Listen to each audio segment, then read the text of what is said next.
ছিল, সেই শিল্পী আজকে পেয়েছি, আপনাদের উদ্দেশ্যে কিছু বলবেন। নাম একটু বলেন। জি, আসসালামু আলাইকুম, আমি কণ্ঠযোদ্ধা রুকসার রহমান। আসলে আমাদের আজকে একটা ভীষণ আনন্দের একটা দিন। মনে হচ্ছে যে এক একজন জাতীয়তাবাদী দলের যারা ভাইয়েরা আছে, বোনেরা আছে, সবাইকে মনে হয় ঈদ মোবারক বলি। এতটাই আনন্দ আমাদের ভেতরে কাজ করছে। আমাদের গণতন্ত্রের মা, আমাদের আপসহীন নেত্রী, তিনবারের প্রধানমন্ত্রী বেগম খালেদা জিয়া ম্যাডাম, আমাদের অন্তঃস্থল থেকে তার জন্য আমরা দোয়া করি। এবং তার জন্য আমি নিজেকে সার্থক মনে করি, যে কারণে 2018 সালে যখন আমি ম্যাডামের কারাবন্দী জীবনে যখন আমি তার মুক্তির সেরা গানটি যখন আমি করেছি, দেদের জেল ভেঙে দে, তোরা দেরি করিস না, জেলের ভেতর মাকে আর থাকতে দেবো না, গণতন্ত্রের জননী মুছে ফেলো চোখের পানি, জনগণ সইবে না আর নির্যাতন হয়রানি। তখন স্বৈরাচারী শাসনামলে আমি বলেছিলাম সাহস করে, আর একটা যুদ্ধ চাই, ঘরে বসে থাকবো না, জেলের ভেতর মাকে আর থাকতে দেবো না। এটি আমাদের অত্যন্ত পরিচিত গীতিকবি মিথুন বাবুর কথায় আমি গিয়েছিলাম।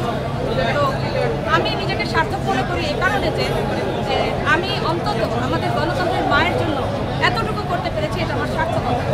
এবং আসলে যারা বিএনপি করে তারা কখনোই কোনো পদ পদবীর জন্য, আমি মনে করি যারা ত্যাগী নেতা, তারা কিন্তু কখনোই পদ পদবীর জন্য বিএনপি করে না।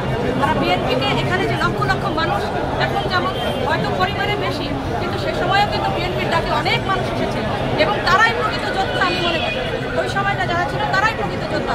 এবং আমি শুধু বলতে চাই তাদের জন্য, তাদেরকে উদ্দেশ্য করে বলছি, কখনো তাদেরকে পেছনের চেয়ারে সরিয়ে সামনে আসার চেষ্টা করবেন না। যারা নতুন আগমন করছেন দলের মধ্যে, যারা দালাল চাটুকার, যারা তাদেরকে জায়গা করে দিচ্ছেন, আশ্রয় করে দিচ্ছেন, আমি তাদের উদ্দেশ্যে বলবো, তারা কখনোই পেছনে যারা থাকে, পেছনে যারা কাজ করে গেছে, ত্যাগ স্বীকার করে গেছে দলের জন্য, তাদেরকে সামনে রেখে তারপর আপনারা যার যেখানে বসার যোগ্যতা অর্জন করেন, তারপর তাদেরকে সেখানে বসাবেন। এবং এই যে বর্তমান যে সমসাময়িক যে অবস্থা, এই পরিপ্রেক্ষিতে আমার চমৎকার একটি গান আসছে, ও লিডার। আমার এই যারা দলে নির্যাতিত, নিপীড়িত নেতাকর্মীরা, এদের উদ্দেশ্যে আমার চমৎকার একটি ব্যতিক্রমধর্মী গান বাংলাদেশ জাতীয়তাবাদী দলের অতি শীঘ্রই আপনাদের সামনে আসছে এবং এটা মিডিয়া সেল সহ বিএনপির বিভিন্ন প্ল্যাটফর্ম থেকে এটা আসবে। ইনশাল্লাহ আপনারা এই গানটি আপনাদের হৃদয়ের কথা বলবে, অন্তরের কথা বলবে। গানটি ও লিডার, মনে রাখতে হবে, ও লিডার। এবং আমাদের লিডার তারেক রহমানের সহধর্মিনী, এই যে 17 বছর পরে জোবাইদা রহমান ম্যাডাম আসছেন, এটা আমাদের জন্য আসলে অনেক আনন্দের একটা বিষয়। আমরা সত্যি গর্বিত যে আমরা বাংলাদেশ জাতীয়তাবাদী দলের ক্ষুদ্র সৈনিক।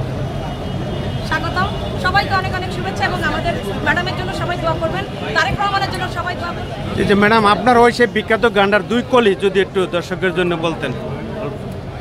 মনে রেখো, যুদ্ধ করে রক্ত দিয়ে দেশ পেয়েছি, দেশ বাঁচাতে রক্ত দিতে রাজি আছি, ভয় দেখিয়ে হলো না রে কাম, ভয় বাছারাম, ভয় দেখিয়ে হলো না রে কাম। আরে দেশটা তোমার বাপের নাকি, করছো ছলা করা, কিছু বললেই ধরতে চেপে জনগণের গলা। মনে রেখো, যুদ্ধ করে রক্ত দিয়ে দেশ পেয়েছি, দেশ বাঁচাতে রক্ত দিতে রাজি আছি। মনে রেখো, যুদ্ধ করে রক্ত দিয়ে দেশ পেয়েছি, দেশ বাঁচাতে রক্ত দিতে রাজি আছি, ভয় দেখিয়ে হলো না রে কাম, ভয় বাছারাম, ভয় দেখিয়ে হলো না রে কাম। এই গানটি যখন আমি করেছিলাম তখন অনেক নির্যাতিত সময় ছিল। 2022 সালের 3রা ডিসেম্বর রাজশাহী বিভাগীয় গণসমাবেশে আমি গানটি স্টেজে সর্বপ্রথম আমি পারফরমেন্স করি। তো গানটির মূল শিল্পী আমি। তো আমি যে আসলে দীর্ঘ সময় ধরে থেকে আমি এতটুকু করতে পেরেছি, এটা আমার জন্য, আমার দলের জন্য আমি মনে করি আমি সার্থক হয়েছি। ধন্যবাদ, সবাই ভালো থাকবেন।